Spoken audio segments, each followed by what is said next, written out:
Understanding Linux package management. Nowadays, app stores are all the rage on most platforms. Typically, you'll have one central location from which to retrieve applications, allowing you to install them on your device. Even phones and tablets utilize a central software repository in which software is curated and made available.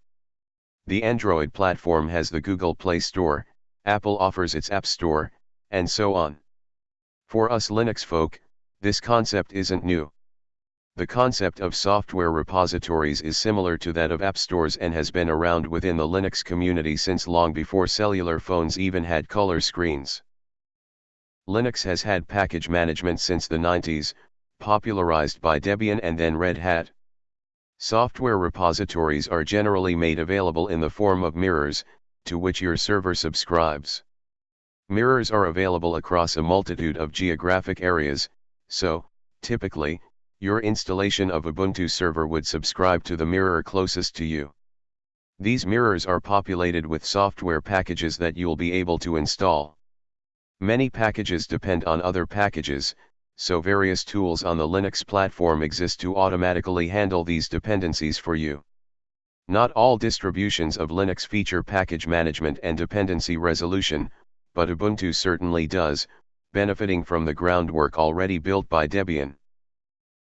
Packages contained within these mirrors are constantly changing.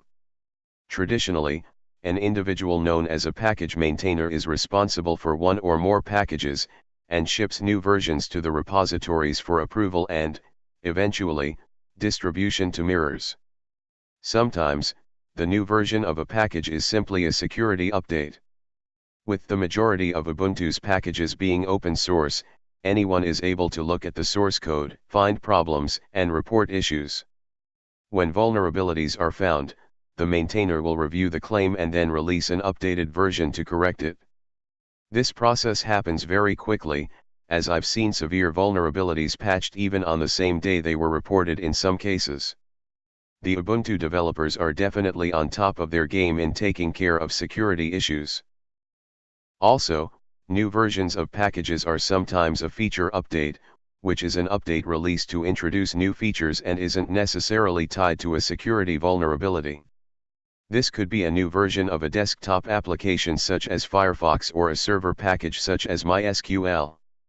Most of the time, though, new versions of packages that are vastly different are held for the next Ubuntu release. The reason for this is that too much change can introduce instability. Instead, known working and stable packages are preferred, but given the fact that Ubuntu releases every 6 months, you don't have to wait very long. As a server administrator, you'll often need to make a choice between security and feature updates. Security updates are the most important of all and allow you to patch your servers in response to security vulnerabilities. Sometimes, feature updates become required in your organization because it's decided that new features may benefit you or may become required for current objectives. In this chapter, we won't focus on installing security updates, we'll take care of that in Chapter 15, Securing Your Server, but it's important to understand the reasons new packages are made available to you. Package management is typically very convenient in Ubuntu, with security updates and feature updates coming regularly. With just one command, which we'll get to shortly, you can install a package along with all of its dependencies. Having done manual dependency resolution myself, I can tell you firsthand that having dependencies handled automatically is a very wonderful thing. The main benefit of how packages are maintained on a Linux server is that you generally don't have to search the internet for packages to download, as Ubuntu's repositories contain most of the ones you'll ever need. As we continue through this chapter, you'll come to know everything you need in order to manage the software